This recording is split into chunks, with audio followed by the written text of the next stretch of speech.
So good evening, everyone. My name is Keith Robinson. I'm a professor here at the SMU Dedman School of Law, and I am the co-director of the Tsai Center for Law, Science, and Innovation. So in a few moments, we're going to bring up our guest speaker. Before we begin, we'd like to invite you to pose questions. You should have received an index card when you checked in. Feel free to write those questions down as John is speaking, and we'll collect them during the talk, and then at the end, okay, there'll be a basket. There'll be a basket that you can place those questions in, and then hopefully during the Q&A, we'll be able to get to some of your questions.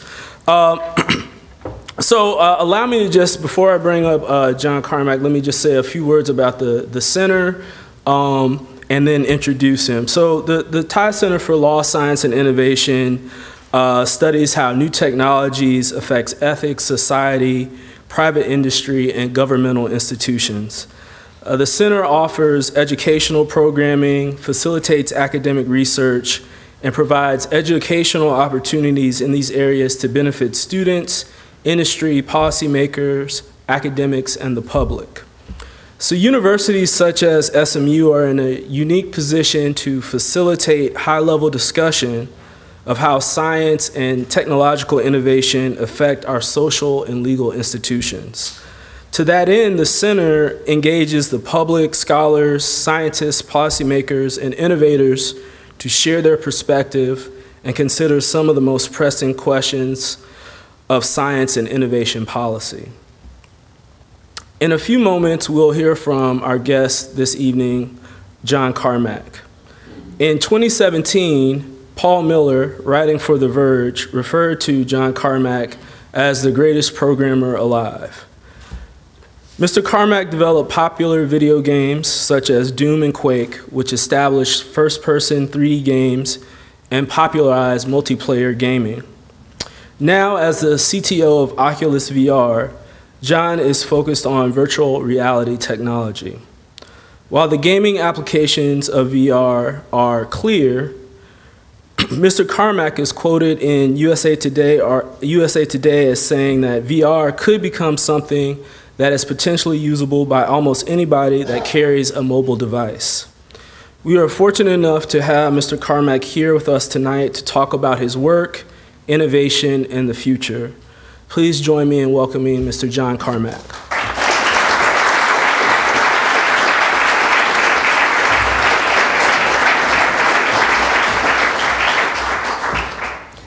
All right, so I took a bunch of notes on this, and we've only got an hour, and there have already been a lot of good questions submitted, so I don't know how much we're going to be able to get through. But whenever I speak publicly, I have to kind of run it by Oculus Facebook to make sure they don't have a problem with the topics or the venue, which is fine. And the last 4 years, I've been doing one university talk a year, and I've done SMU before, and UT, and Texas A&M. So I was kind of surprised when the chief counsel at Oculus expressed some reservations about me speaking at a law school. The way he put it, these sorts of things are where the baby sharks sharpen their teeth with questions. And that's why we're going through this little extra review process on all the questions so nobody hands me too much of a zinger. But the topic of innovation and invention is certainly near and dear to my heart. But very specifically, the last talk that I gave at Texas A&M, there was an interesting question there. I was speaking about the kind of unconventional and innovative techniques that I developed for a lot of the generations of gaming engines that I had made. And, I ran out of time and only made it through some of the early generations of things, but it still was interesting to take a retrospective over that. But afterwards, one of the students asked me a question that I had never gotten before. And he said, "Why did you think that you could solve all of these problems?" And I was a little bit taken aback by that because I'd never really considered that as a question, but it's obviously kind of important because if you don't think you can solve something, that's a pretty big obstacle to you actually solving it. And conversely, when you know something's possible, like if you've seen a competitor produce a product and you've got an existence proof, that makes it ever so much easier to actually go ahead and find the solution yourself. So there's something important about this idea of belief, whether something is possible or not. And I think one of the largest scale examples of this is Moore's Law. This notion that the number of transistors you can put on a chip doubles every 18 months. There's nothing about physics that makes this a law. This is not like gravity. This is something that Moore observed from the early years of the semiconductor industry, saying that, gee, it looks like we're doing this about every 18 months. And it looks like, well, I can see a couple years out into the future, it looks like it's going to continue. I'm just going to state this as a trend line. But here we are decades later, we believed it and we've made it happen. And what people don't realize is we just kind of think, oh, computers naturally get faster in so many cases. But these are, hundreds of brilliant innovations being done by tens of thousands of engineers, but they all believe that it's possible. And this belief lets them kind of make this kind of tidal wave of innovation happen kind of over and over, kind of repeatably here. Now, in my particular case, I never felt that daunted by the prospect of innovating in some new area here, where, I was objectively a pretty smart guy, but when I was looking at what I was doing, it's not like I was trying to solve Fermat's last theorem, something that generations of the greatest mathematical minds had beat their heads against a wall in vain for centuries. Because of the exponential nature of computing, thanks to Moore's Law and so much, each year, there's new kind of untrammeled ground where there are new opportunities that really weren't there before because you didn't have the same set of circumstances. So you're not just kind of scraping for scraps left behind by the geniuses of ages past. You really do have all of these great opportunities to find new things because in the past they didn't have the same circumstances that you have. And while you can say, yes, you could get more computing power if you paid more money earlier, the common things about how the cell phone in your pocket now has more computing power than the massive government supercomputing labs of not that long ago, it means it's different because they weren't going to try to write Flappy Bird on one of the ASCII supercomputers. So people try different things in the different circumstances. And also, the solution space for just about any problem is so vast. There are so many ways to attack problems and so many solutions that you can get for them. You're not hunting for the one solution, the one magical thing in this vast space. They're all over the place, and any one of them will work. And when I was specifically talking about the game engine engineering, I could point to a couple things like, okay, I did side-scrolling this one way, and then I did it another way in the game after that, and they both worked. They had different characteristics. I had competitors doing Doom clones one way while I was doing it a different way, and they both worked. They were both valid. So, and also almost nothing is fully optimized. There are very few things in life that are sort of at peak theoretical performance. There's a few interesting cases where you can say there's some very high performance rocket engines that the combustion chamber can achieve 99% of theoretical peak performance. To say that it is within 1% of, as we understand the laws of physics, allow us to achieve the efficiency from a given mixture ratio of propellant and oxidizer. And that's an amazing thing to say. We're within 1% of the best it can possibly be. Now, you could read that to say, well, doesn't that mean rocketry is very near the peak of what it could possibly be? We're never going to get our cities on the moon. We're never going to go to Mars because we're within 1% of the best we could theoretically ever possibly be. And that's not true at all. Because while we can say that one little piece, the efficiency of the combustion chamber, is very, very close, everything else around it, the mass of the combustion chamber, the volume of the engine, especially the cost of the engine, and even more so, the whole system that fits within, all of those things might be a full order of magnitude or more off from what's actually possible. So looking at that, you could look at it the pessimistic way and say, we're already really close to tapped out. Or you can look at it the more expansive and optimistic way and say, no, there is this immense amount of stuff that we can do to solve this. And practically everything in the world is like that. I mean, you could look around the entire world and say, we could get lighting better, we could get projectors better, we could get microphones better, we could get photography better. All of these things can be better, and there are people working on innovating in all of these areas and making good progress. It's like an infinite to-do list. You can just look around the world and see all of these things that can be improved by some vigorous application of engineering and innovation. So, I look at this, I take this very optimistic worldview, and it's exciting for me. And I want to kind of emphasize that a command to innovate now on one specific thing, it can sometimes work. I can be tasked saying, this needs to get done, figure out a way to do it. And that can, you sit down, you go through the whole process, you work on it, but you're much more likely to hit on a successful innovation if you're open to multiple innovations at the same time. Where instead of just saying, this is my problem, if you've gotten to a point where you hold lots of problems in your head, lots of things that are interesting, things that you want solutions for, when you're trawling for different ideas and building up things like that, being able to bump into something almost serendipitously is more likely than sort of this focused monomaniacal application in one direction. Now, you may not be able to take advantage of it depending on where you are or what you're doing, but that's the type of thing that could be pivotal to your life if it led to the founding or joining of a new startup company or something that was building an innovation that winds up becoming really important in the future. So, all innovations will start with an idea at some point.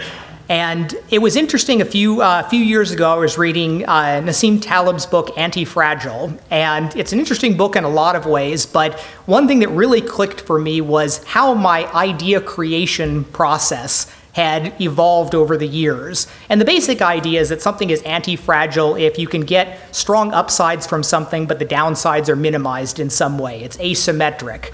And I could remember when I was younger, when I would have a brilliant idea, I would get that eureka light bulb moment on something like a new way to do shadows or a way to solve the potentially visible set problem. And you get that kernel of an idea, and it is sometimes like a light bulb going off over your head. And it's like, this is amazing, this will solve everything.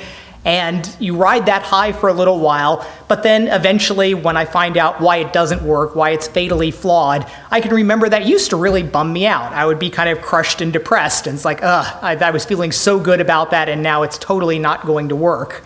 But what I've evolved to over the years is a very different kind of relationship with my ideas, where I'm still happy to get that light bulb initially, but then I immediately get a very adversarial stance against my own idea. It's become almost like a puzzle game where the challenge now is to find out how to bust it.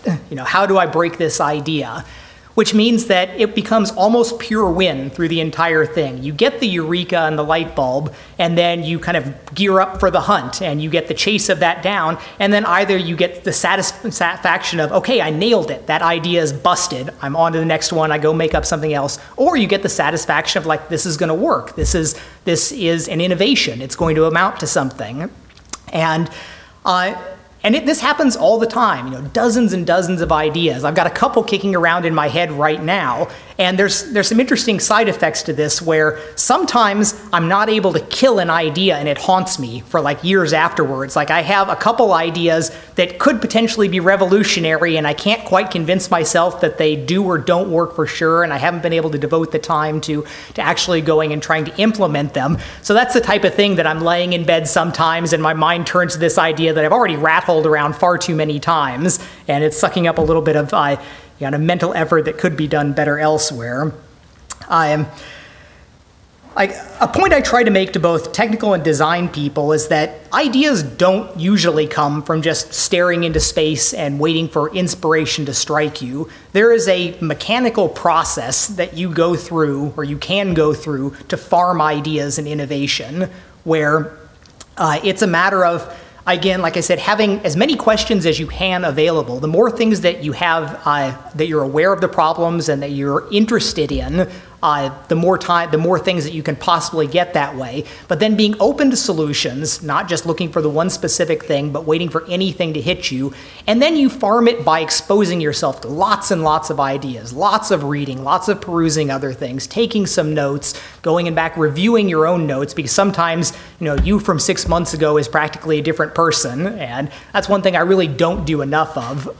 One of the downsides of being a sort of gifted child early on is you don't learn good study habits and how to take good notes and so on. And only as a 40-something person do I finally actually start annotating my books and reviewing some of my notes and doing some flashcard things. But this process, again, you can multiply your odds of hitting on some of these things by a full order of magnitude just by having a better stuffed array of questions that you care about the answers, when you're looking at these different things. Everybody talks about the virtues of a solid work-life balance and all of this stuff, but I'm usually the one waving the flag for, no, there's work-life balance is fine, but there are a lot of benefits to obsession. And when you obsess over things to the point where whatever your problem is and whatever you're immersed in is creeping into your dreams in different ways, sometimes that is the path towards making breakthroughs in some things. There are limits, obviously, but I've been pretty comfortable working fairly long hours through my career up to now. I'm 47 years old. And it's still going pretty good, and I think I've got a lot of that ahead of me. Now, I critique ideas for free. I'm usually happiest to do it publicly. If somebody shoots me a message on Twitter or sends me an email, I will freely give a thumbnail response to an idea that people propose. I prefer it to be done publicly so multiple people can benefit from any feedback that I give, but it's not that uncommon for me to get hit up by somebody that has the pitch that I have this breakthrough idea, I need you to sign an NDA so you won't steal my idea. And often even so much as, I'll let you implement it for me. I get a lot, it's surprising how many times that's happened. And I get the impression that often I'm able to convince the people, it's like, I'm not going to sign an NDA, send me the idea anyways, it'll be worthwhile. And almost invariably, it's something trivial or just broken, something that doesn't work. But I get the sense that this is the first time that these people may have had an idea, and they think that this is the moment that the great inventors all have, and after this, people throw me millions of dollars and I get rich and successful and all that. I slowly try to break it to them that that's not the way that this actually works. And there's a quote from the science fiction author Robert Heinlein that I always really liked, where he said, a good idea is worth one bottle of scotch. And I think that, I don't actually drink myself, but the notion of something of a modest value and reciprocant, receiving something like that seems reasonable there, where somebody comes up with something clever, you can say, that's smart. That happens a lot. And it seems to be worth something. It's not worth nothing. But in the larger scheme of things, of what turns into million or billion-dollar industries, it's really not just the idea. Another Heinlein story related to that was he once had an author friend that was stuck in writer's block and was really kind of dead in the water. And Heinlein sent him a whole page of story ideas, any one of which could have turned into a great story. And that's also a useful point, that most of the people that are innovators have more ideas than they can actually pursue. Where again, there's value in ideas, but it's not, the great big thing. The process of turning the ideas, into reality is where the rubber really hits the road. And most people don't, that part's not glamorized. You talk about the brilliant idea and people like to see that. You see it in 2-hour movies about some life epic that's distilled down to a few tiny points, which is moments of inspiration and maybe shipping the product or something. But it's a long, hard road from one to the other. But there are a bunch of factors that can make it easier or harder. One of the most important ones is the ability to experiment, where if something has changed such that a smart kid can now have an idea and try an experiment, it's a pretty good bet that there's going to be some interesting innovation as a result of that. Now, software is the obvious case for that, where there are so many kind of mythological cases now of people that write Facebook in their bedroom or whatever, all these different cases that are largely true, where you had this amazing thing where one person could buy themselves enough ramen to get through the year, work on a computer, and make a company worth millions and millions of dollars or grow to billions of users. But most of the world's not like that. But finding the things that become like that, or at least become more like that than they used to be, is where interesting things happen. And one point that I have sort of a personal touchstone on is what's happened with drones, where a decade ago, I was really proud of the work that I was doing at Armadillo Aerospace with autonomous, computer-controlled, stabilized rockets. We had these rocket ships that could sit there and hover on big tails of fire and move over to other pads.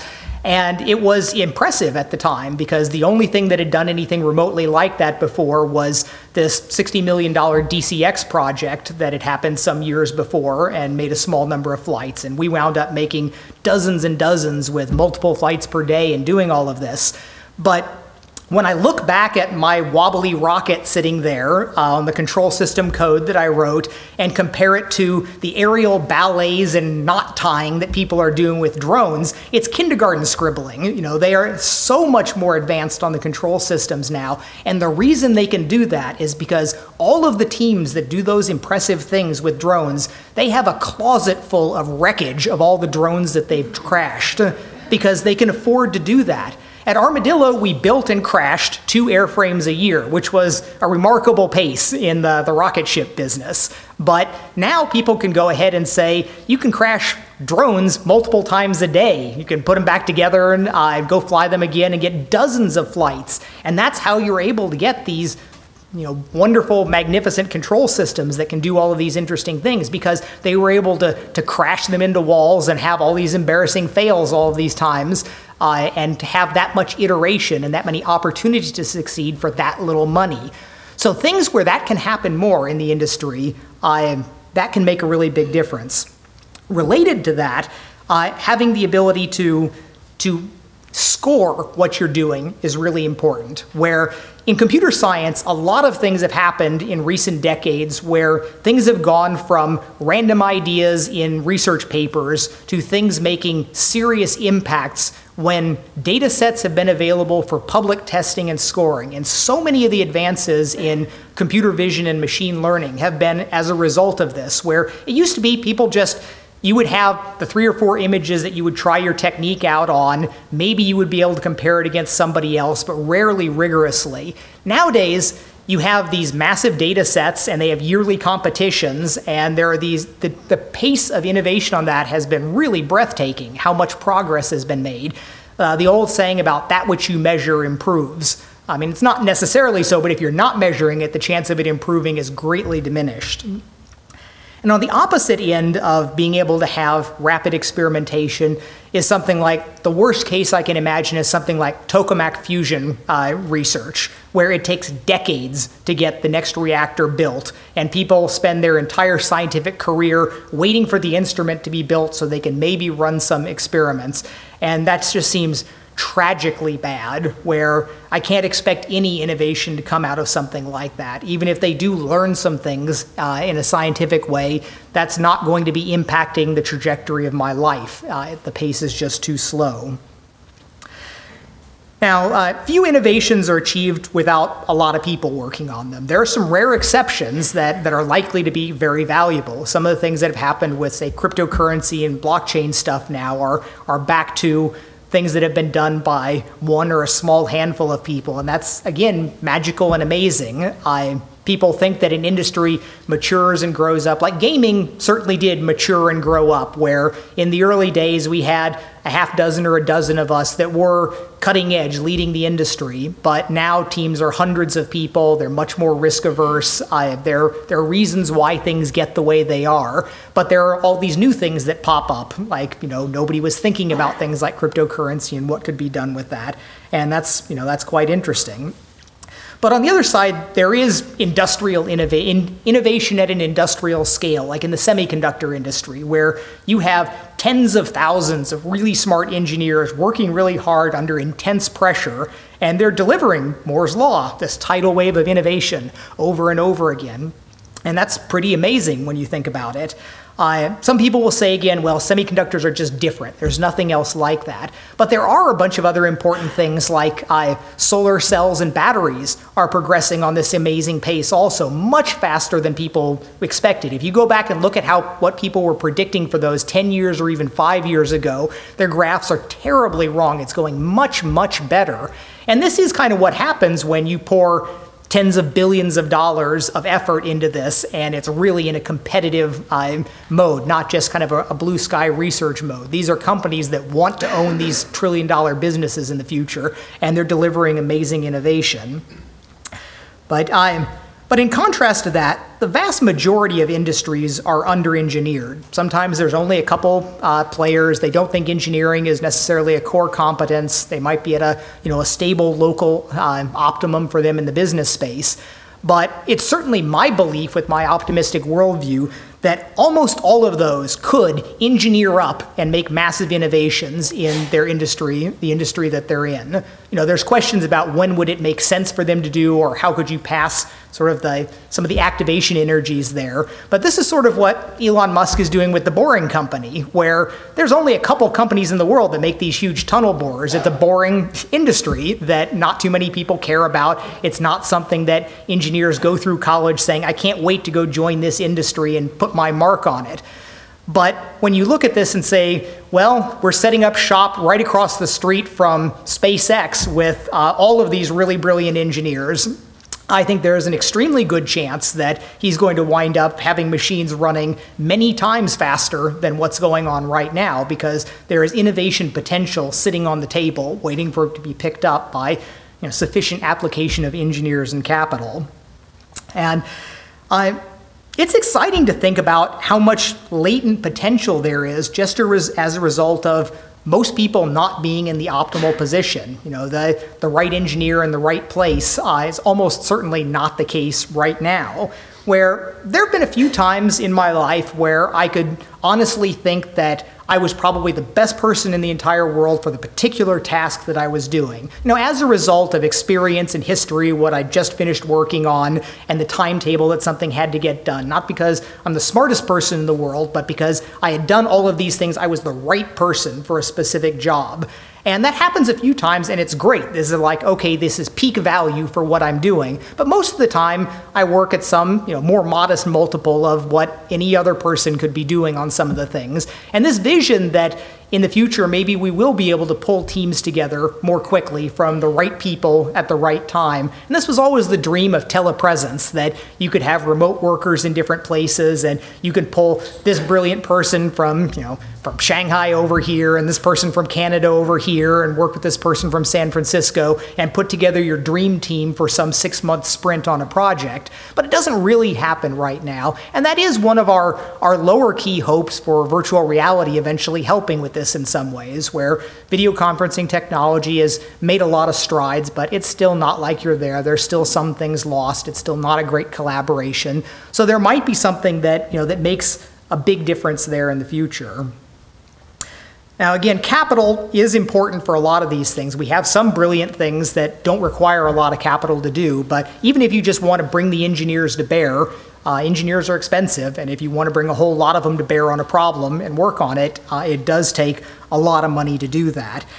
And it's easy to point at failures, things that didn't get funded or that turned out to be really important, but I do think that in general the market does well. I mean, it isn't easy, but I've seen a lot of people raise a lot of money for ventures to get a shot at it. Sometimes maybe not enough. Often it's because they didn't deserve to get more.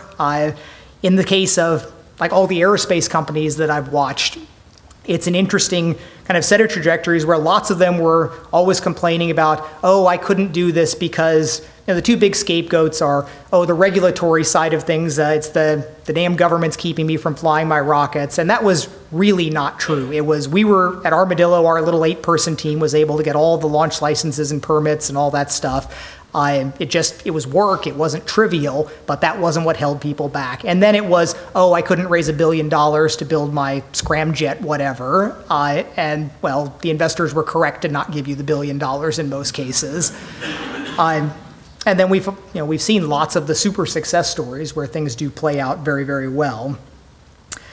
I unfortunately don't have any really strong advice for dealing with venture capitalists. I mean, my id Software was self-funded. We grew organically. Armadillo I just paid for out of my own pocket. I was involved with the Oculus raising, but it was really just being pointed. It's like, here, John, go impress Mark Andreessen. Here, John, go impress Mark Zuckerberg. And that was about the extent of my involvement with the money side of things at Oculus.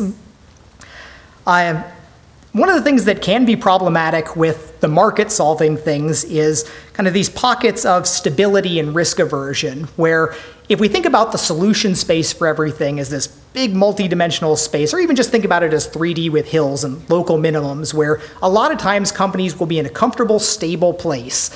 And it may well be that there's a far better place for them to be sort of over the metaphorical hill there. But if they're stable and comfortable where they are, the idea of taking a risk and going out somewhere else does not seem terribly appealing. And one of the best examples of this is the United States launch apparatus for rocketry, where it's a stable business. They have their guaranteed government contracts. The satellite business is, they're happy with a few percent failure rate. Their payloads cost $500 million sometimes. They don't want you messing around with things there. If you have some bright young engineer that says, I've got an idea that might save us a bunch of money on our rockets, but it might also blow up. The person that's launching the $500 million satellite says, no, we've worked into all of our figures close with the current launch costs. That's just okay.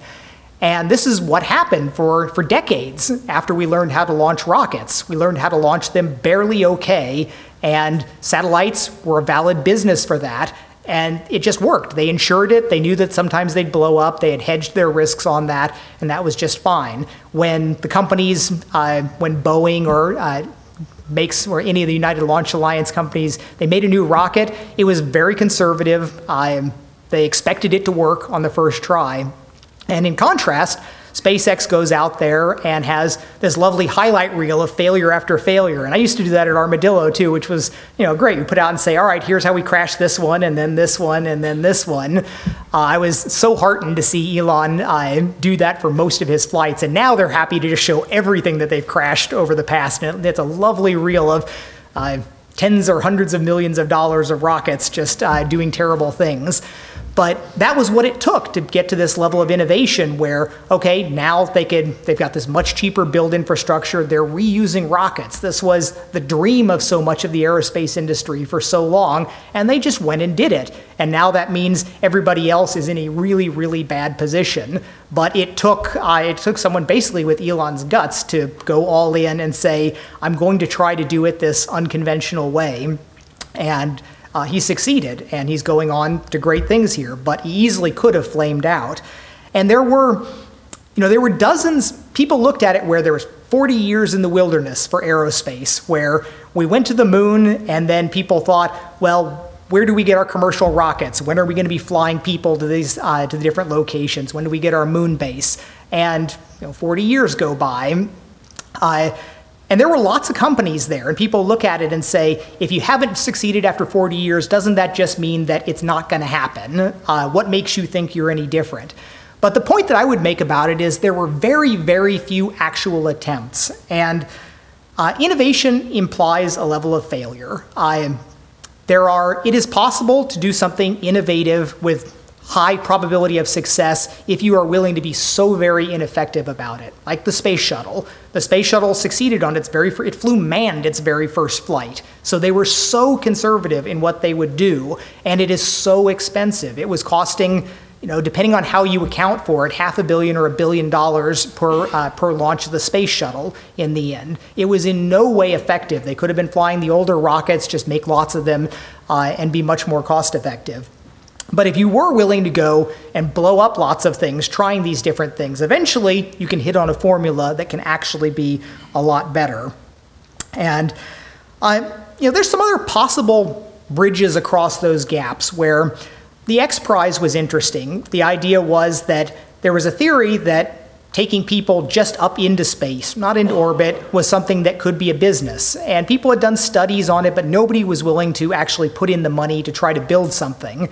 And so the idea behind the X Prize was that, what if we put up a $10 million prize for the first person that demonstrates this existence proof that it could be done, which would then break down the barrier, and then people could put in the real money to kind of build this out afterwards. And it was very interesting looking at this with hindsight, where it achieved its notional goal. Burt Rutan flew Spaceship One twice over 100 kilometers with a pilot and ballast for where the other passengers would be, which was pretty remarkable. It unfortunately did kind of fail for the larger term vision of Virgin Galactic came in and threw a pile of money into it, but I was worried about this from the beginning. Virgin Galactic has their whole brand and name associated to it, so they were much more conservative with what they could do. A lot of people said, you could just take this, turn it around, and start flying people. People were lined up that were willing to pay a couple $100,000 to go take a ride on Spaceship One. but it got turned into the big process where the large company comes in with the branding and the styling and the new design that's got to carry more people. And as of yet, it still hasn't flown any paying customers over a decade later, which is really pretty deeply unfortunate. So, and the last thing here is that time does really matter. And this is something that you can be too early to succeed or too late to matter. And this is something that I did only really come to grips with kind of midway through my career. I was well known early on talking about the games to say, I'm not going to give a release date. It'll be done when it's done. We'll ship it when we're finished. And this was sort of us thumbing our nose at the poor developers that lived advance to advance on milestones from their publisher that would sometimes be forced to push something out that they really weren't happy with. And I thought that just saying, being an absolutist, we will put it out when we are happy with it. I have walked away from that. I've pretty much recanted that idea of saying when it's done is the right way to go, because this value of time really does matter. And this was driven home to me as our games started taking longer and longer to write, where the last game that I shipped at id Software was Rage, and it took us 6 years to produce that game. Entire tastes in gaming can change. You've got an entire new generation of people in your demographic in that point, and you just you cannot expect a design to survive that long and still be optimal. So I think that very much there are intelligent trades to be had where you say, no, I'm going to restrain my desire to do something grand here because timeliness actually matters. I can be a little bit less grand and ship a little bit sooner, and it can be net better. And in hindsight, I much would have rather shipped 2 games in that time frame, even if they were less ambitious in various different ways. And I think that does apply to a lot of things. The healthiest startups are the ones that know their runway's limited, that they have a limited amount of time to get airborne and get revenue and bring their customers in, that you can't just sit around and lounge. And that's a hazard that all the big companies have. Once you are big and successful, you may be worried about your bonus or your review or something like that, but you're not worried about the company going insolvent all of a sudden and wondering where your rent's going to come from. And it does make a difference to how people approach their work. When something has to get done, it's more likely than if you're like, well, this is a P1 on our list, maybe we'll get to it. It's not really that important. So I do encourage people to look at things with a great deal of urgency. And that does kind of come back to the work-life balance bit, where there are companies that can be done in the sedate, conservative way, and that's great. Most of the world is probably like that. But if we are talking about invention and innovation, I think a lot of that is still burning the candle at both ends, and going a little bit close to the flame sometimes. So I think that's probably a reasonable time to kind of head over to our questions. Thank you.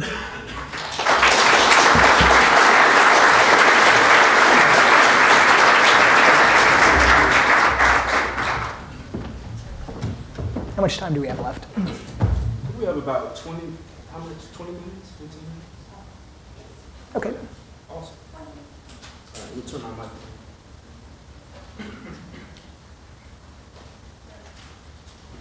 So there are lots of questions.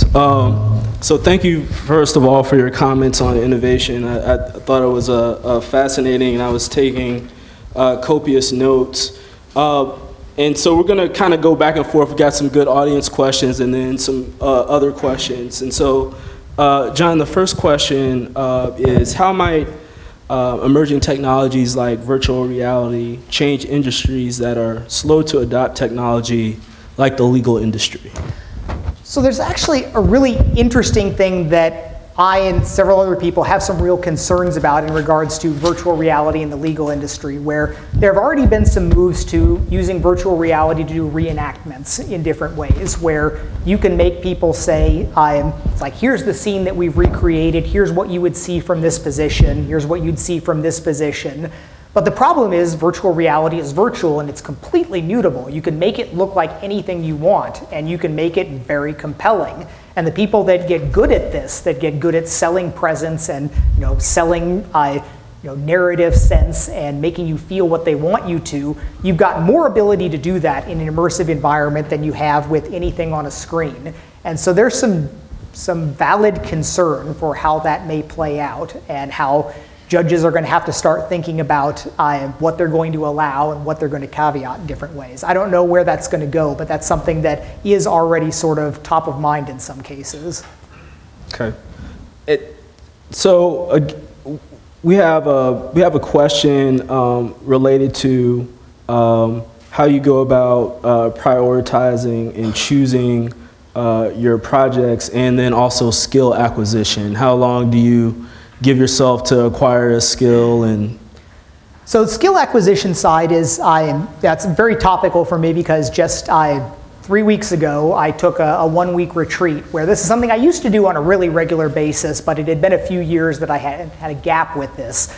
And it used to be that I would just go to a hotel away from an airport someplace to just kind of live sort of a monastic week working on something. Sometimes it was just crunching through on work, but realistically I'm at best maybe 70% more efficient if I'm just crunching through tasks, but it's best used for times when I want to really learn something new, when I want to be in that obsessive phase to immerse myself in some new technology.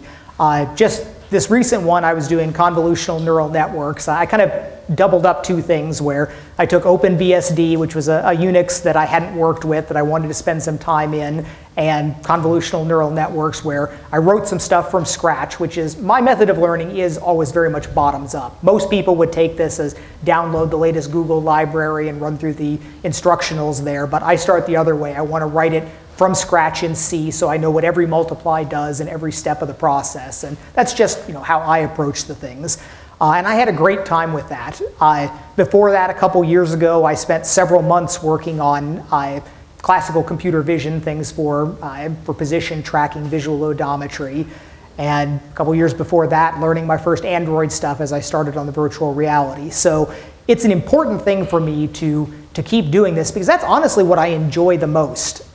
You will get to a point of feeling stale if you're just using even if you advance to the top of your field and then you're just using those skills over and over again, it's not nearly as rewarding and exciting. And I remember distinctly, before I got into aerospace, I felt that I was peaking out in computer graphics, where I remembered being young and every book had stuff I didn't understand that was fascinating, that I was eager to learn, and it was an adventure through everything. But by that point in my life, I could read a whole book and think, did I get anything out of this? Was this worth my time to read it? And everything that I did learn became precious. It was like a new gym that showed me something new. But then I jumped over into aerospace, and it's like I'm fumbling around learning how to run a lathe and what cutting tools do, and as well as all the engineering side of things. And it was fabulous. Similarly, some of the things looking at computer vision and machine learning, things that I do not know that much about, although I can bring more of my skill set to bear there. It's interesting and valuable. But I am a slave to the product. Product is first for me, where I have feelings sometimes where I like the idea of going and being a researcher and researching and just following one thing all the way down the rabbit hole, but I always get drawn off by the notion of user value. And I do think that's one of the things that makes me most valuable to companies, is that I'm not just about the abstract ivory tower idea. I feel the fascination for that, but I'm much more strongly drawn towards it's the product and the user that's important. That's why we're doing this. That's what value means, is to provide the value to the other people. So if anything, I'm harder on myself. Like, again, there were several years that I had not done my retreat because I was just heads down product all the time. So as a follow-up to that, one of the themes in your talk was failure and sort of the ability to fail, which leads to innovation. So my question is, if that's part of the process, how do you know when to give up on an idea and move on? That can be tough. Ideally, that's why, like I said, I've gotten much more openly aggressive and antagonistic to my ideas, because you can go a long time fooling yourself, where some part of your mind might be aware that there might be a problem in things in a certain way, and you can avoid looking at that while you're just kind of riding the I've got a great idea, I think this is going to work. But if you change your mindset to actively hunting for the weakest spots, if that becomes your goal in your game to bust it quick, That helps a lot, because I can remember looking back at some things that I wrote for a while, thinking that's like, okay, it's not quite working, but I think I can, I think I can make it work without looking really hard at why is it not working and is it fundamental. So it sounds like failing fast then is your current philosophy. As much as possible. And there are explicit steps you can take there, where not just waiting for it to fail fast, but trying to break it fast. Got it. Okay. All right. So switch gears a little bit and talk about other industries. And so we have a question about blockchain. And so the question is, what are your views on blockchain and innovations in this industry that we might not expect or we might not be thinking about right now? So I'm not a blockchain expert. This is one of those things that I conceivably could have gone and done a week and written a blockchain client from scratch in C. That would be the way I would approach doing this if I was to kind of move into that industry. But I do know enough about it to have an intelligent conversation about it. And while it's amusing to look at the hype chain surrounding a lot of things, we've had VR hype chains, but the big ones are blockchain and machine learning, where you make a startup by just somehow mixing those words in with something that you're applying it to. And but that's not as crazy. It's not as dishonest as it kind of sounds like that, because a large part of my point was that this cross-fertilization of different ideas is the ability to apply innovation to practically everything comes from doing things like that. And yes, a lot of them will be silly, ridiculous ideas, but there probably will be some deeply important ones. And the blockchain is cool because it really is something kind of new under the sun. This is a technology, this global public ledger without the central authority is clearly interesting and valuable, and it's relatively new compared to most aspects of computer technology. And then, of course, the whole thriller aspect of it about nobody knowing who the original author blockchain paper was just makes it all the more interesting. So I'm not an expert, and a lot of the things people are applying it to are probably wrong and silly, but I do think that there is some real deep value there. And so now, with respect to the aerospace industry, and you mentioned this a little bit in your talk, the question is, what are some of the largest legal and regulatory challenges involved with starting a space travel company? So I touched on this a little bit.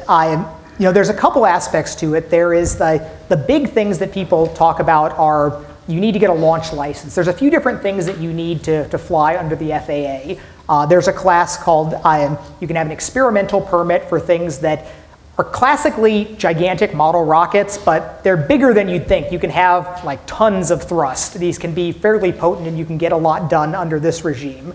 Then there are experimental permits, which is for things that are manned vehicles potentially that can be flying all the way to space and doing interesting things. And then there are the full launch license. And interestingly, it's theoretically the same launch license whether you're launching a Falcon Heavy or like one of the last Stig rockets that I was doing at Armadillo. It covers that whole broad range.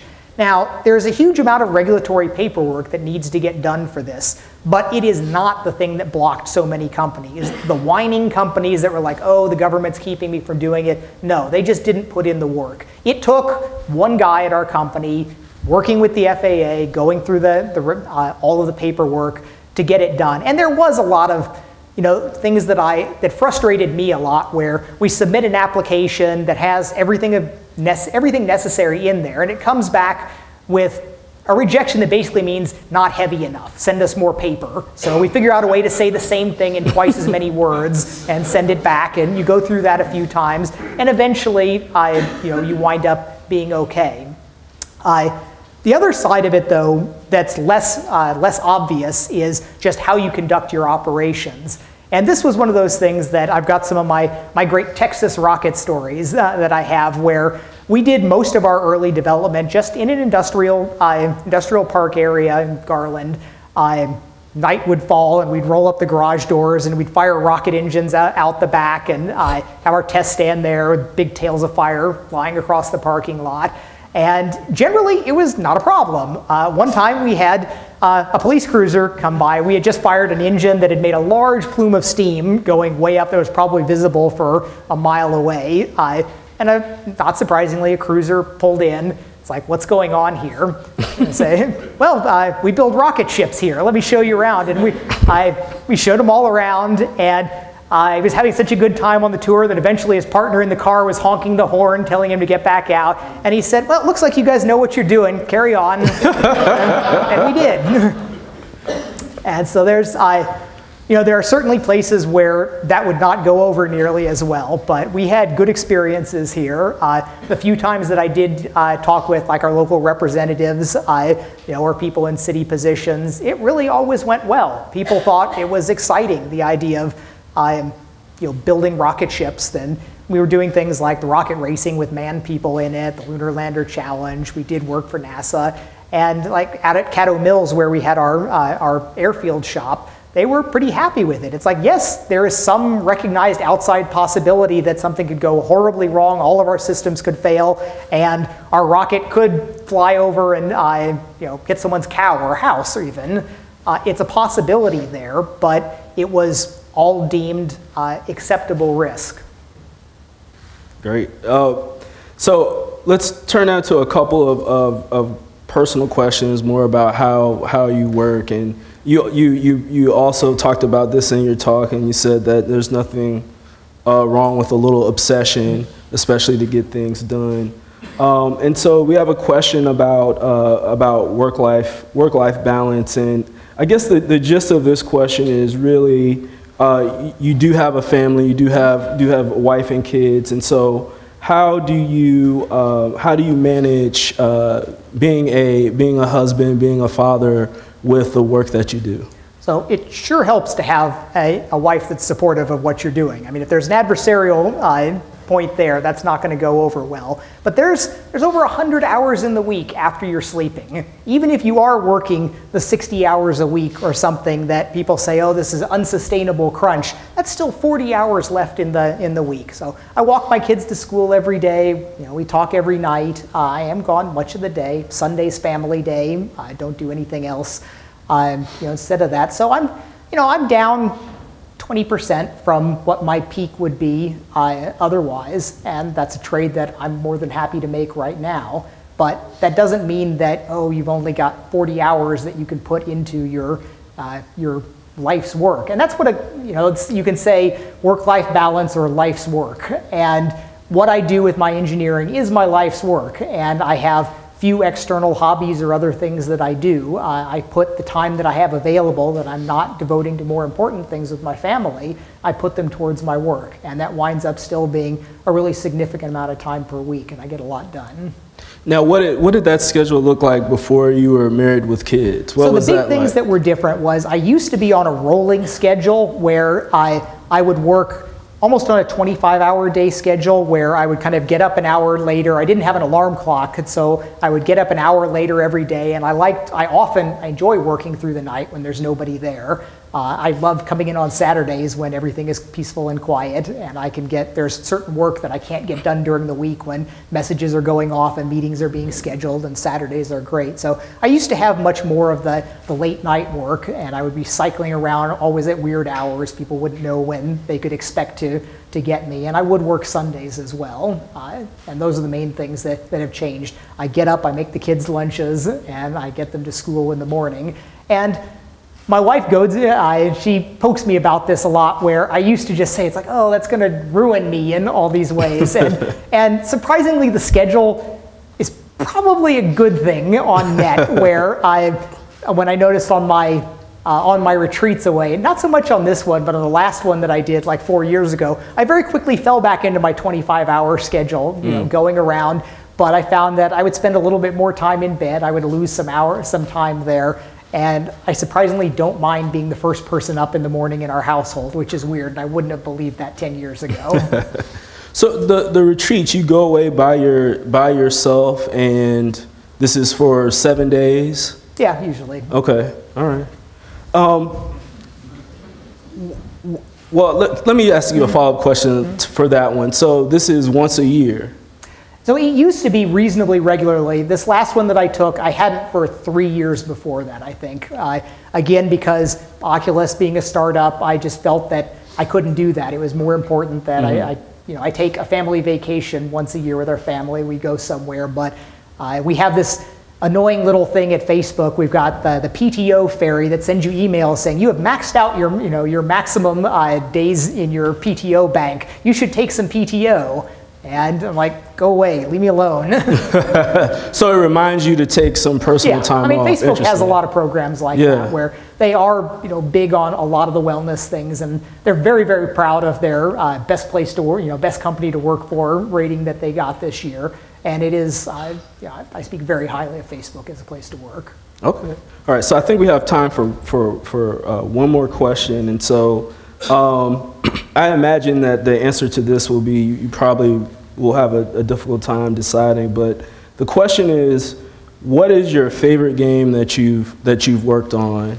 And then the follow-up or the second question is, what was the most challenging game that you worked on? So those are actually I've got stock answers for that because that hasn't changed in quite a number of years. My personal favorite game was Quake 3 Arena, and it fits my style because it was a pure play. It didn't have a lot of kind of extraneous things in it. It was simple and elegant. It was the first major title to require graphics acceleration. It was not our most successful title, but I still look back at that as kind of the purest of our titles. By far the hardest one early on was the original Quake, where we were still going through this process of games were taking longer, we weren't adapting well to it internally. We were having friction with some of the founders.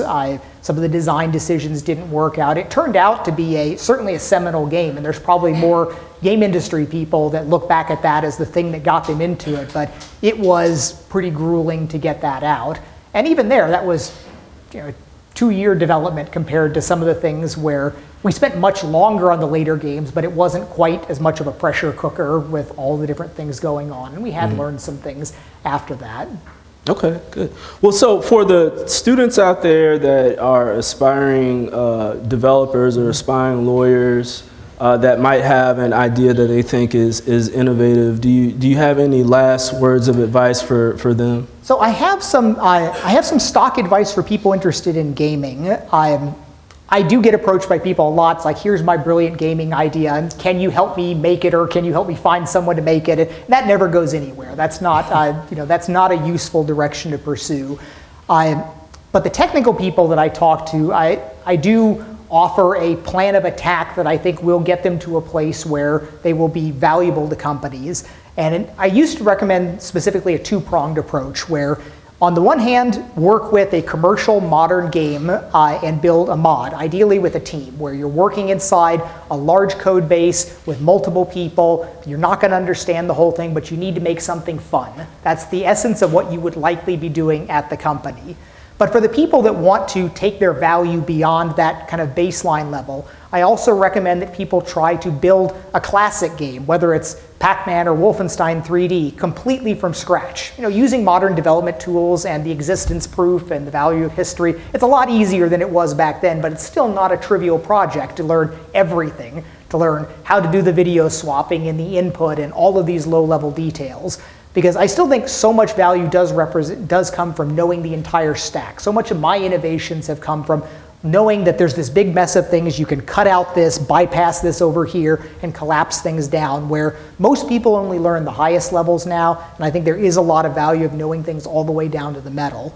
But today I would also add a third prong to that, where the game engines like the Unity and Unreal, the communities and toolkits and support ecosystem is so good now that it's not that big of a challenge to write a pretty decent looking modern game by yourself or with a few other people. It's not going to have all the bells and whistles, but I am pretty confident that people that can kind of demonstrate those three directions, that shows that they're a valuable person and they can probably find a company to work with them.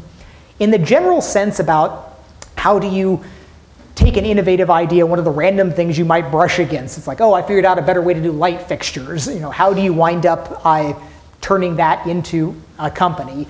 And I wish I had better suggestions for that because, like I said, I think the potential for innovation is all around us. And that might almost be one of the most important meta innovations that we could have is ways that we can make it easier for these things to happen. And lots of this happens in the software world, where it is so much easier to spin up a company and get all of your documents done in the cloud, get your servers in the cloud, and it has made innovation there so much easier than it ever was before, and that spawned so much of the modern internet age. I wish there were more things like that for other hardware aspects. And there's things going on that I'm only tangentially familiar with in all the things that go on in the Chinese hardware scene and the way people can do amazing turnarounds. People get an idea and it goes from concept to product coming out of factories in small number of months. And that's deep magic that I'm in awe of in some ways and don't really understand the depths of. So there's possibilities there, and I think in so many ways the future's bright, but outside of my narrow field, I can't give really great advice. Got it. Thank you very much, John. This has been great. I invite everyone to join us for the reception after. I think John might stick around for a little bit, but please join me in thanking John. All right.